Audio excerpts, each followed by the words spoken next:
Lovely. So it's almost 7 o'clock, and I'm saying hello to all of you again. We didn't have a waiting room today, and it was actually very nice to see your faces coming in and having a chance to exchange a little bit of conversation. So as always, I ask you to write in the chat box a little bit of information about yourself, because it gives us enormous pleasure getting to know you and reading about you, where you are in the world, why you've decided to join this particular session. Have you done any of other SDSSs with us before, or have you done any of SDS trainings with us, with Paul or with other trainers? That would be lovely. So it's 7 o'clock now, and I just introduced myself again. My name is Dr. Julia Budnik, but I think you probably know me by now. And today we have a very special SDS Thursday with Linda Graham joining us from California. It's only 11 o'clock in the morning in California, where Linda is, and we are here 7 o'clock in the evening. And while I'll give the opportunity for more people to join us, I just want to tell you very briefly about the course which Linda will be leading for us in May and June, and how to find it. So I'll do a screen share very quickly and show you how to find the course. You're probably all familiar with SDS website by now, and Linda's course is very easy to find right now because it is a featured course on the front page of SDS website. So here it is, featured course, Building Resilience in Challenging Times.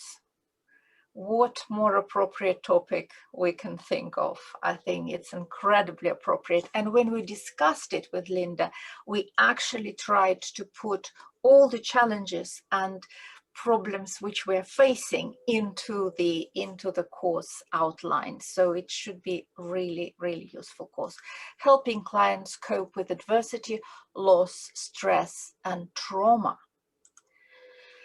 And the course is running three days, once a week, like we did, if you remember, with Deb Dana, similar structure, 1 day a week for 3 weeks in a row, only for 2 hours. So 19th of May, I don't know what day is between 19th of May and 2nd of June. So 19th of May, 26th of May, and 2nd of June. So 3 Wednesdays once a week. And the course is very popular. It's already almost fully booked. So if you are interested in the topic, and if you like tonight's SDS Free Thursday, please do book soon, because the places are limited. We are not having an open end to bookings. So please make your decision quickly. So I think that's enough of me. I'll pass the microphone to Paul, who will tell you a little more about Linda and introduce her properly. Paul, please. Thanks very much, Julia. Well, what can I say in terms of where I start? I think that one of the reasons that we wanted to work with Linda, to be honest with you, from our end of things, a rare treat, is that Linda is actually one of the few psychotherapists around these days who successfully integrates really a number of disparate elements in her work. She integrates modern neuroscience, she integrates it with attachment theory, mindfulness, and also relational psychology. She's the author of the award-winning Bouncing Back, Rewiring Your Brain for Maximum Resilience and Wellbeing, and more recently, Resilience, Powerful Practices for Bouncing Back from Disappointment, Difficulty, and even Disaster. As you know, and as Julia's explained, we are going to be having a 3-part training that Linda's going to be offering starting on the 19th of May for 3 consecutive Wednesdays. I'll pop up the link for that in a minute, if Julia's not already done it, in the chat box. So if you want to book during the course of this evening on one of the few places, and it is genuinely one of the few places that are left, or some of the few places that are left, please do so.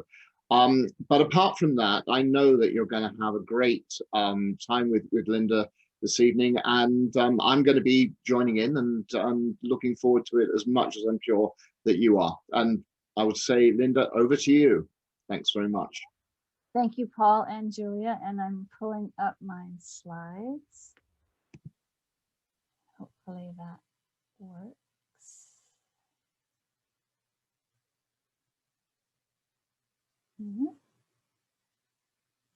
Okay, and I make sure that it advances. Yes.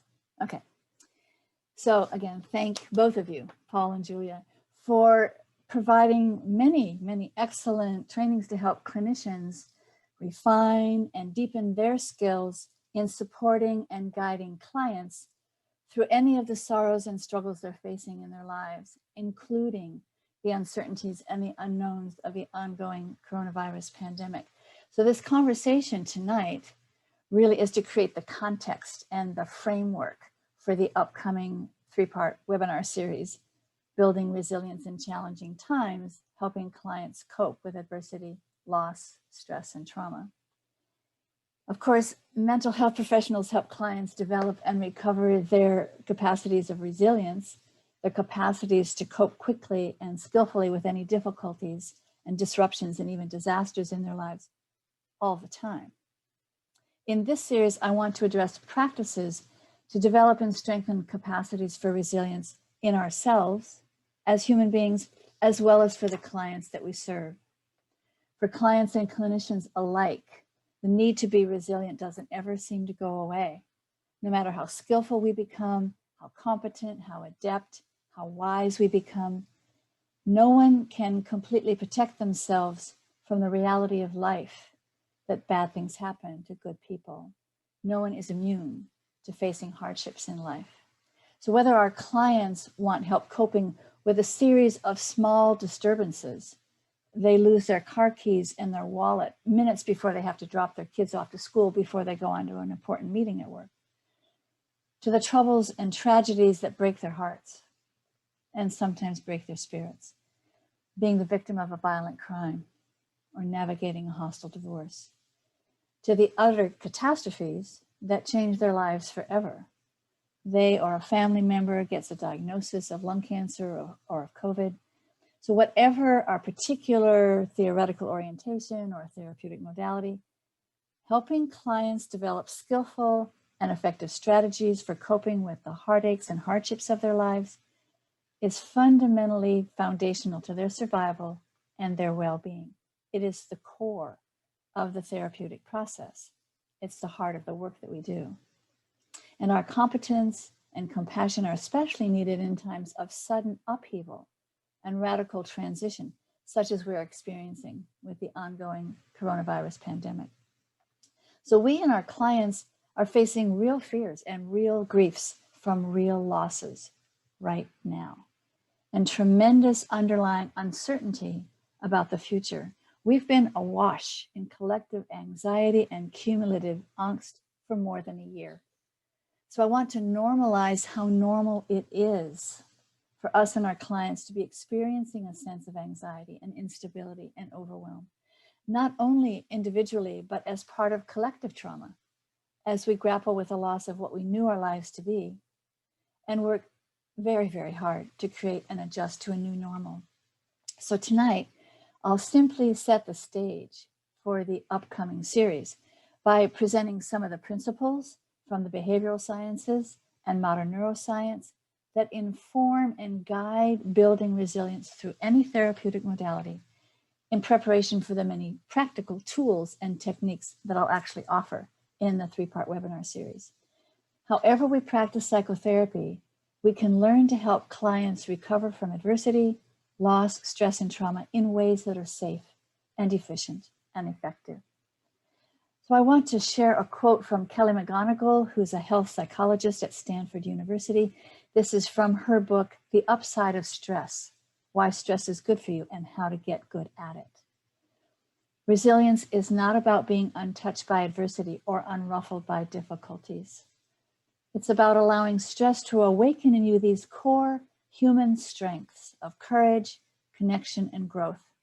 Whether you're looking at resilience in war-torn communities or overworked executives, people in military deployment, immigrants or refugees, people living in poverty, battling cancer, raising a child with autism, the same themes emerge. People who are resilient allow themselves to be changed by the experience of adversity. They maintain a basic sense of trust in themselves and a connection to something bigger than themselves. They also find a way to make meaning out of suffering. To be resilient is not to avoid difficulty, but to play an active role in how difficulty transforms you. So part of the framework for our understanding of resilience is that all of us have choices about how we respond to the threats and the fears of the current pandemic or any difficulty or potential difficulty that we're facing. As my colleague Frankie Perez says, how you respond to the issue is the issue. And there's more wisdom I'll share about resilience from Theodore Rubin, who's an American psychiatrist. The problem is not that there are problems. The problem is expecting otherwise and thinking that having problems is a problem. And from James Russell Lowell, mishaps are like knives that either cut us or serve us as we grasp them by the blade or by the handle.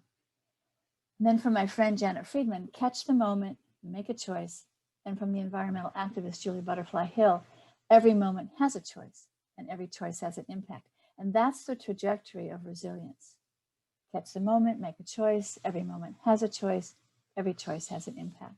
And so part of our work with clients right now is to help them feel empowered to make those choices, to take wise action, to cope resiliently with current stressors and adversities. So the first scientific definition of resilience came 30 years ago from Salvador Mati, who's a psychologist at the University of Chicago.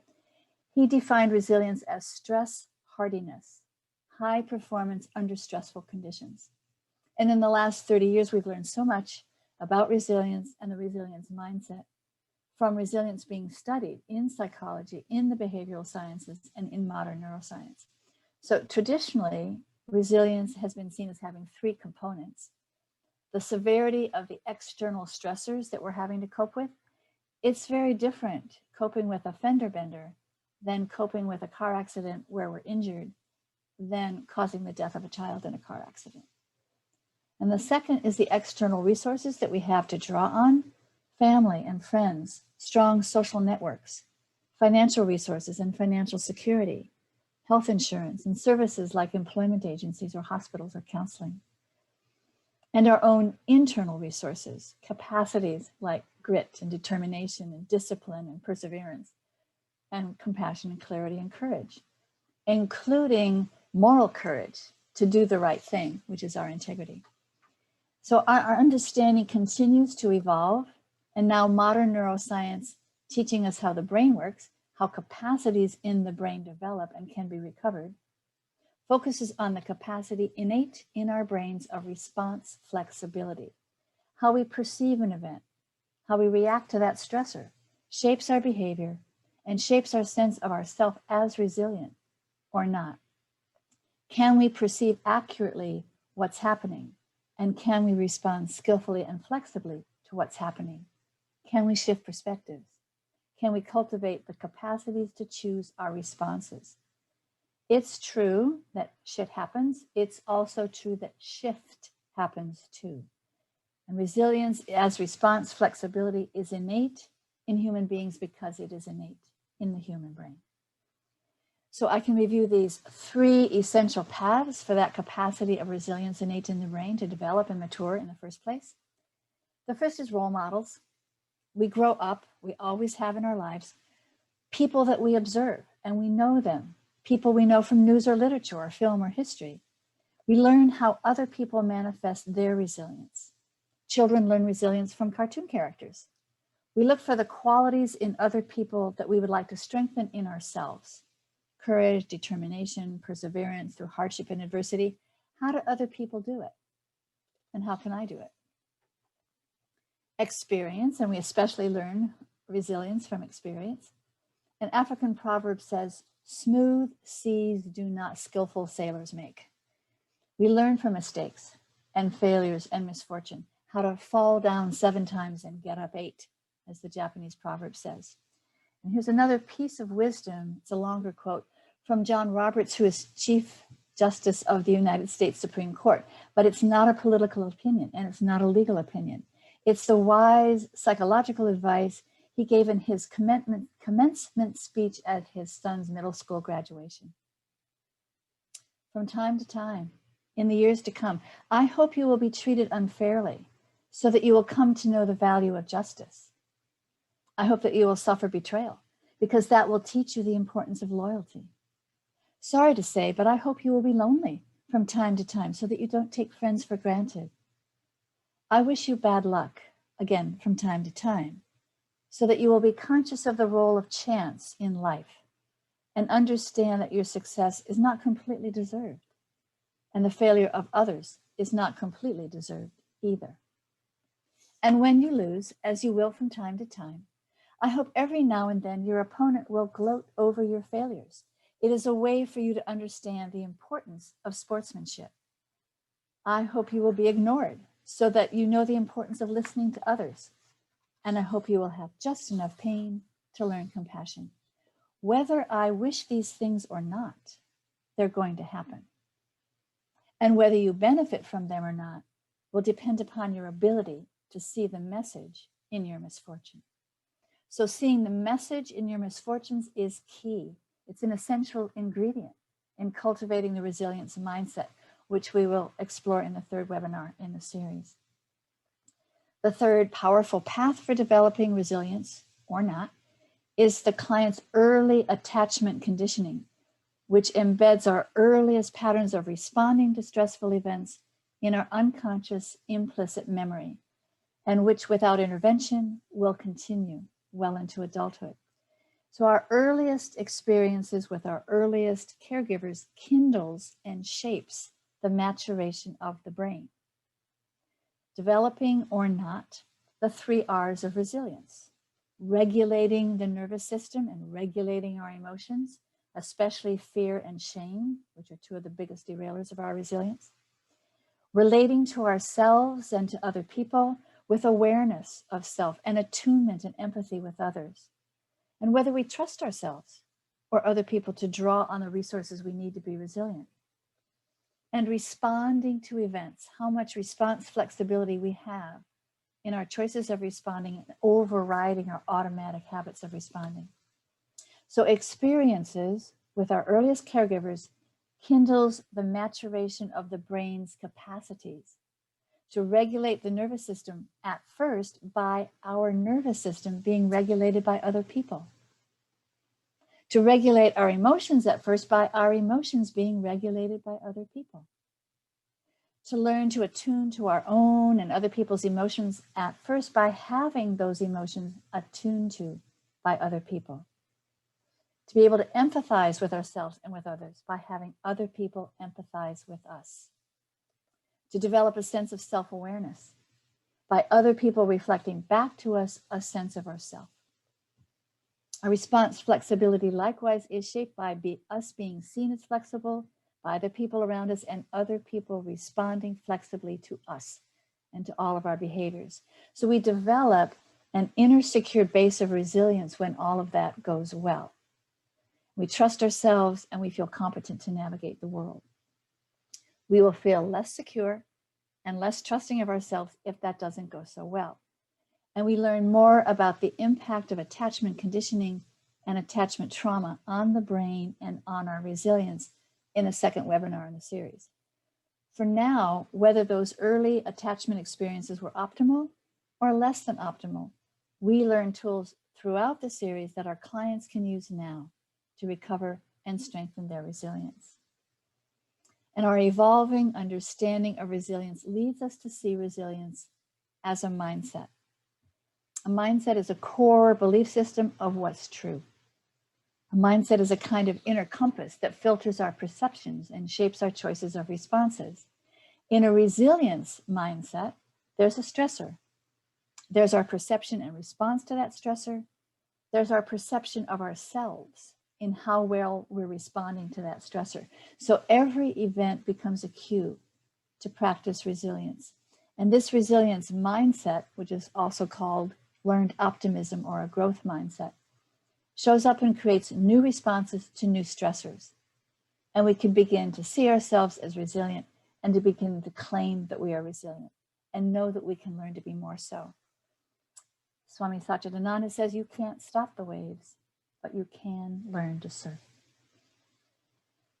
People have always been able to be resilient and recover from trauma, and we're learning more all the time about the neuroplasticity in the brain that allows us to create the new neural circuitry in the brain, rewire old circuitry, so that we can respond differently, adaptively and flexibly to whatever bumps and bruises we have to cope with.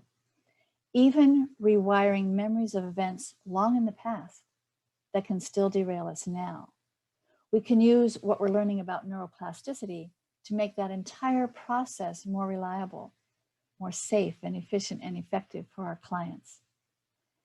The discovery of neuroplasticity is the greatest discovery of the last 150 years of modern neuroscience. There's no question about that. The development of new brain imaging technology in the last 30 years provides neuroscientists with irrefutable evidence that the human brain can and does grow and change and learn lifelong. The brain can change its patterns of response to experience, whether that's positive or negative. We can change the brain's patterns of response to experience lifelong. So here's not a very deep or thorough explanation of all that neuroscience, but it's the basics. The brain can grow new neurons lifelong, especially in the hippocampus, the structure of the brain that we use for learning and memory. The most potent catalyst for that neuronal growth is vigorous physical exercise, which activates the release of BDNF, brain-derived neurotrophic factor, which stimulates the growth of those neurons. So encouraging our clients, even pushing our clients to get vigorous exercise is a really good idea right now. And the brain can create new neural circuitry from those neurons and even existing neurons through experience. The brain learns from experience all the time. Any experience at all, positive or negative, causes neurons in the brain to fire, to communicate with other neurons through electrical and chemical signals. And when we repeat the experience, we repeat the neural firing. With enough repetition, the new pattern of neural firing stabilizes, and we've created a new neural pathway that can create a new habit in the brain. So I love sharing this quote from the neuroscientist Richie Davidson, who's the co-founder of the Center for Investigating Healthy Minds at the University of Wisconsin-Madison. The brain is shaped by experience, and based upon everything we know about the brain in neuroscience, change is not only possible, but it is actually the rule rather than the exception. It's really just a question of which influences we're going to choose for the brain. And because we have a choice about what experiences we want to use to shape the brain, we have a responsibility to choose the experiences that will shape the brain toward the wise and the wholesome. So we want to provide clients with the experiences that will help send their brain and their capacities for resilience in a new and wholesome direction. So the first mechanism of brain change, very oversimplified, is conditioning. It's what the brain does all the time on its own when we're not directing it to do something else, when we're not guiding the installing of new patterns of coping in the brain or rewiring old patterns. The brain does its own learning and automatically encodes responses to experience in its neural circuitry. So a metaphor that's often given for this process in the brain is that of rain falling down a hillside. And at first, the rain can fall down the hillside any direction that it wants to, but after a while, the rain will start to develop grooves and gullies and ruts, and it can only go down the hillside in those grooves and gullies. So that's a metaphor for the way that the brain develops its own pathways and habitual patterns of response, so that without intervention, we will automatically respond to a stressor in the ways that we've responded before. When we want to rewire or change how we're responding to a situation, the brain learns best in small, incremental steps repeated many times, little and often. In other words, it's more potent in using the brain's neuroplasticity to change behavior, to rewire the brain, to say, meditate for 10 minutes every day rather than 1 hour only on the weekend. When cultivating a gratitude practice, to write down 3 things every night that you're grateful for, rather than making a list of 20 on the weekend. Little and often, small changes repeated many times.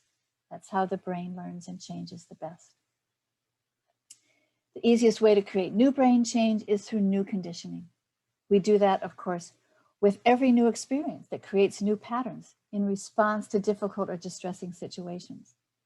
We can cultivate a compassion practice or a gratitude practice to shift the functioning of the brain from reactivity to more receptivity, more openness to learning and growth, as we will learn to do in the first webinar of the series. Practices to cultivate more mindful awareness of patterns that we already have so we can choose to shift them. We'll learn that in the third webinar of the series. Patterns to practice to return the nervous system to calm baseline equilibrium so that the client can even learn all of these new practices. And we begin that in the first webinar. But the new conditioning does not replace or rewire the old conditioning. New conditioning is more like laying a new track of response over old tracks. And when a client is tired or lonely or experiences a lot of new startle or distress, they're likely to revert to old tracks that are already laid down, previous conditioning. It's easier and more efficient in the immediate moment for the brain to do that. So we teach our clients tools of reconditioning or memory deconsolidation, reconsolidation, and that is the neurobiological basis of all trauma therapy, like EMDR or sensory motor or somatic experiencing, to juxtapose an old negative memory or memories of trauma with a new, more positive experience or a memory that directly contradicts and disconfirms the old memory. So this is more than replacing one negative thought with a more positive thought. This technique lights up all the neural networks constellating a memory, the visual memory, the emotional memory, the body memory, as well as thoughts, so that the entire network constellating the memory is lit up or firing in the brain. And when that memory network is activated, and then a different contradictory memory is brought to awareness and lit up, and the two are held in awareness simultaneously, or toggling back and forth if that's easier at first. The juxtaposition is what causes the neuronal networks constellating those two memories to fall apart and to rewire, again, a fraction of a second later. The neuroscientists can see that deconsolidation, reconsolidation happen in their scanners now. And when the new positive memory or experience is strong enough, it will rewire the old memory, not erase it. It's not gone. It just doesn't have the same powerful emotional charge that it had before. And those of you who do EMDR or one of the other body-based trauma therapies know clients can go, well, what was I so upset about? And we will learn these tools of reconditioning throughout the webinar series. Now, both new conditioning and reconditioning are focused modes of processing in the brain. We're deliberately guiding a focus of the attention of the brain to a particular task, a particular exercise. When neuroscientists first began scanning the brains of research subjects in their fMRIs, they assumed that when they weren't asking the brain to do something, name a color or solve a puzzle, that the brain would be quiet. Not exactly. They learned that the brain at rest was more active than ever and all over the brain. And this has come to be known as the default network of the brain, what the brain defaults to when we're not consciously focusing attention on a task. And we use it for what I call deconditioning.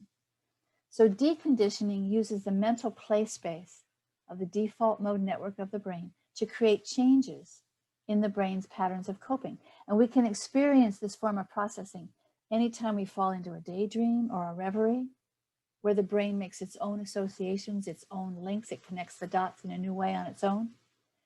We use the power of imagination or visualization to create the resource in the mind of a wise guide or a wiser self, a safe place, a circle of support, or other virtual resources that we call on to support more resilient behavior by creating changes in the brain's patterns of behavior. So in the upcoming series, we learn to apply these processes of brain change to specific tools that will help clients create new, more adaptive patterns of coping with life events, or rewire their habitual patterns if they were maladaptive, if they don't work so well anymore, in the same way that the brain develops in the first place, from the bottom up and the inside out. And all of these tools are organized by 5 intelligences. So in session 1, we look at somatic intelligence, which are brain-based tools of breath and touch and movement and visualization to manage anxiety, manage distress and overwhelm, to reverse the impact of stress and trauma, and to restore the baseline physiological equilibrium of the nervous system, to create the neuroception of safety and trust that primes the neuroplasticity of the brain for learning and growth. And our emotional intelligence, managing the surges of disruptive emotions that derail our resilience, anger, fear, sadness, shame, through an ABC model of being aware, allowing, accepting of the emotion as a signal to pay attention. Something important is happening here. Being with and befriending the emotion rather than repressing it or being hijacked by it. Bringing compassion and curiosity to the experience, discerning what action might be wise to take. And practices to cultivate the positive emotions that antidote the innate negativity bias of the brain, shifting the functioning of the brain from reactivity and dissociation and contraction to more receptivity, more openness to learning and optimism. The direct, measurable cause and effect outcome of cultivating positive emotions is resilience. And then in session 2, our relational intelligence within ourselves, which is developing the self-awareness, the self-compassion, the self-acceptance that reintegrates a client's inner parts into the inner secure base that is our best protection against stress, trauma, and psychopathology, and some sophisticated tools to heal toxic shame and retire the inner critic. And relational intelligence with others, developing the conscious, compassionate connections with us as therapists and with other people that allows clients to relate to us and other people as refuges and resources in times of trouble or tragedy. And then in session 3, the reflective intelligence, which is anchoring in the mindful awareness and conscious reflection that allows clients to see clearly what's happening and their reactions to what's happening. They can choose to shift gears and discern options and make wise choices. And then applying all of the tools and techniques of these intelligences to cultivate a resilience mindset that allows clients to transform any adversity into learning and growth, and that leads them through the 5 factors of post-traumatic growth, not just bouncing back, but moving forward into a new life with new strengths and more possibilities. So the entire series is intended to give us and our clients not only hope in dark times, but also the skills and the trust in those skills to face the challenges of their lives with more competence and with more confidence. This quote from Louisa May Alcott, "I'm no longer afraid of storms, for I'm learning how to sail my ship." So now, Paul, Julie, we can open it up to questions if there are any. And going back to the original question of why some people are more resilient than others, whether that feels answered or whether the person wants me to say more about that. Thank you, Linda. If you don't mind, stop sharing so we can see faces closer and slightly. Yeah, that's fantastic. Thank you very much. I'll give you a moment to catch your breath and just answer one question about timings of the sessions. The sessions will be happening in late afternoon, early evenings, because obviously Linda is joining us from California, so it will be very early morning for her. And for us, it will be between 4 p.m. and 6 p.m. So 4 p.m., 6 p.m., and you can figure out, if you're somewhere else in the world, you can figure out what it means. So this is London time, between 4 to 6 p.m. On Wednesdays from 19th, 26th, and finishing on the 2nd of June. And I think I can share, Jane, I think, was saying that she's so happy, delighted I've signed for the 3 sessions. It's going to be great and so interesting. And I was sitting here feeling the same, because I'm going to be moderating these 3 sessions. And I thought, oof, I'm looking forward to them very much. So we have, Paul, could you help me with the questions if you've spotted any? Or, yeah, I'll unmute yourself. Sorry, you can hear me now. Yes. Yeah. If it was okay, I wanted to start off with one of my own questions, really. Right. It was crossing my mind as I was sitting there listening. And it's what you said about how the brain responds most successfully to frequent small experiences or frequent small changes. And I'm assuming over a period of time, rather than, in other words, that repetition is important.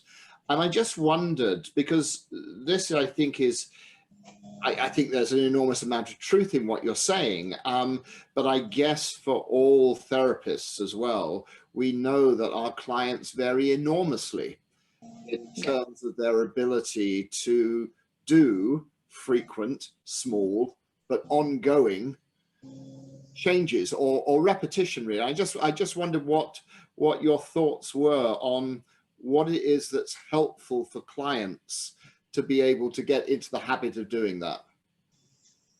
Well, there is no magic number in neuroscience of how many times you have to repeat something for the brain to catch a hold of it. People do vary, and they'll vary in how open the brain is to learning and how open it is to repeating. When I teach these practices to clients, and there are 133 of them in the book Resilience, I use it as an experiment. Let's try this. Does it resonate with you? Are you interested? Does it seem to make a difference? Because I found that clients are very interested in learning how their brain works. They're very interested in developing a sense of competence, which gives them a sense of confidence that they can change their behaviors, which means changing their brains. And so we'll try something. There are many, many exercises to try, of hand on the heart, or retiring your inner critic, or your circle of support. And we'll see if it resonates. Do they take to it? Is it something, like doing your reps at the gym? Is it something that you enjoy doing, and we'll make sure that you repeat it, you're motivated? Very often when clients find something is working, that's part of the motivation to continue it, because it's changing something for them that's important. So I don't have a formula or a formulary. I just listen to what the client might be needing. And very often when we start out with clients, I'll talk about this in the webinar series, but it's creating this sense of conscious, compassionate connection between me and the client, so that they feel safe enough to talk, safe enough to take in information, safe enough to try any of these techniques.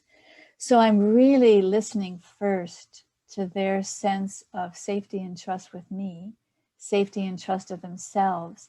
And we might start out with something very, very small, the hand on the heart, just to see how they can respond to that. So it is always listening to and following the client. Okay, but that I find that really helpful. The idea, that I catch from what you're saying about the importance of offering a range of things, and basically keeping a very close eye on the way in which the client responds to that, and following it accordingly. That's helpful. Thank you. Yeah. I wanted to mention a question from Susan. And she asked, how does this relate to with polyvagal theory? And I just wanted to mention one thing, because lots of people who are here today probably attended the same three webinar part series with Deb Dana. And actually it was Deb who recommended Linda to us, because we said, Deb, who would you say we should invite to present for us? And Deb said, Linda Graham. So Linda, how does it relate to with polyvagal theory? So I begin the webinar series with somatic intelligence, helping clients recover their baseline equilibrium so that they can keep their higher brain online and even be able to make decisions at all.